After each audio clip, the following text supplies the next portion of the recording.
दो लोग टूटते हैं, यानी दो ख़ानदान टूट जाते हैं, तो फिर वो रिवेंज और वो बदले की जो वो अंदर आ जाती है उनके, क्या मैंने बदला लेना है, उसमें फिर वो जो चीज़ों का लेन देन होता है वापसी का, उसके अंदर कोर्ट में जाके अगर फॉर एग्जांपल एक फ्रिज दिया हुआ है तो 2 लिखवा दिए, एक पंखा दिया हुआ है तो 3 लिखवा दिए, एसी है ही नहीं था, अपने घर में भी एसी नहीं, उधर मैं एसी लेकर गई थी, और वो डिग्री भी हो जाता है। तो ये सिस्टम में इतना फ्लॉ ये क्यों है कि डिग्री कैसे हो जाता है? और फिर मैंने इसमें मर्दों को बदतरीन सफ़र होते हुए देखा। Exactly, you are right here. मेरा इनिशियली कुछ डेज पहले केस था, तो उसमें ना एक वकील साहब है जो उनकी क्लाइंट है, वो उनकी फीमेल क्लाइंट थी, मेरे पास मेल क्लाइंट। तो जो फीमेल है वो अपना शादी तलाक होने से पहले सामान लेके चली गई थी, पूरा उससे बातें फाइल की, पहले सामान, ज़्यादातर यही होता, पहले सामान लेकर गई। लेकिन उन्होंने क्लेम किया जी हमारी ये चीज़ें वहाँ पड़ी हुई हैं।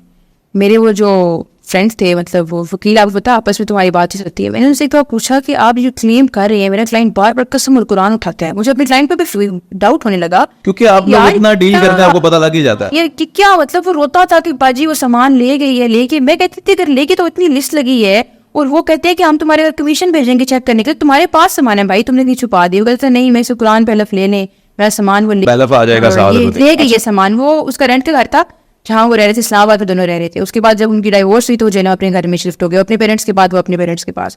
तो उसने कहा जी मेरा वो घर ही नहीं रहा, कहाँ पे सामान है, सामान उठाया तो मैंने घर वाली किया, वरना अगर मैं उठाता तो वो सामान लेकर आता, मेरे इस घर में भी सामान नहीं पड़ा।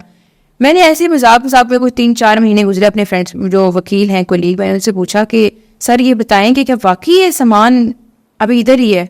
उन्होंने कहा कि देखिए मुझे तो क्लाइंट ने यही बताया था कि वो सामान ले गई है, लेकिन ज़ाहिर है हमें इन पर कोई डर तो डालना था, तो सिर्फ फुला का या बच्चे के खर्चे का डर डालते तो ना डलता, तो इसलिए हमने ये क्लेम किया है। हमने उसके बाद बड़ा उसको आर्ग्यू भी किया, लेकिन जो मेरा क्लाइंट है उससे सिर्फ ये जो उसका स्टेटमेंट लिया उन्होंने, तो क्रॉस एग्जामिनेशन में वकील केस बदल भी सकता है जब उसका तरीक़ेकार है क्रॉस एग्जामिनेशन करने का। जो मेरे खुलीग उन्होंने बड़े तरीके से सवाल पूछे, सामान किसके पास था, उस दिन कौन आया था, कीज़ किसके पास थी, उसकी ये गलती थी, उसने कहा जी कीज़ मेरे पास थी, मैं ही इनको लेकर आया हूँ जेलम। तो वहाँ से वो फंस गया। जज साहब ने इस चीज़ को एक फैक्ट बनाया कि जब कीज़ इसके पास है और ये उसको जेलम लेकर आया, तो सामान मतलब ये नहीं लेकर आया, ठीक है, सामान इसके पास ही है, तो उनका डिग्री हो गया। तो I guess 13 to 14 lakh rupees का डिग्री हुआ। 14 लाख हो गई बात, करेंगे हाई कोर्ट में, लेकिन स्टिल ये हो जाता है, हाँ, फिर देना ही पड़ता है। अगर आप कचहरी में देखें तो बड़ी लोग बातें करते हैं, मेल डोमिनेटेड सोसाइटी है, जो कि है, लेकिन कोर्ट में जब फैमिली इश्यूज क्रिएट होते हैं तो मेल डोमिनेशन बिल्कुल ज़ीरो हो जाती है। मर्द बहुत सफ़र करते हैं, बच्चे के खर्चे के लिहाज से हो जाए या फिर ये डाइवोर्स के बाद सामान के लिहाज से हो जाए, बहुत सारी चीज़ों में करते हैं। अगर हमारे पास क्लाइंट आते तो हमें पता होता है, हम उसे बता देते हैं कि तुम भाई तुम लड़का हो तो तुम्हारा 50-50 केस है, लड़की आती है हम कहते हैं 100% तुम विनिंग हो, कि ज़ाहिर है बताया उसको तुम क्लेम एक्सेप्टेबल है।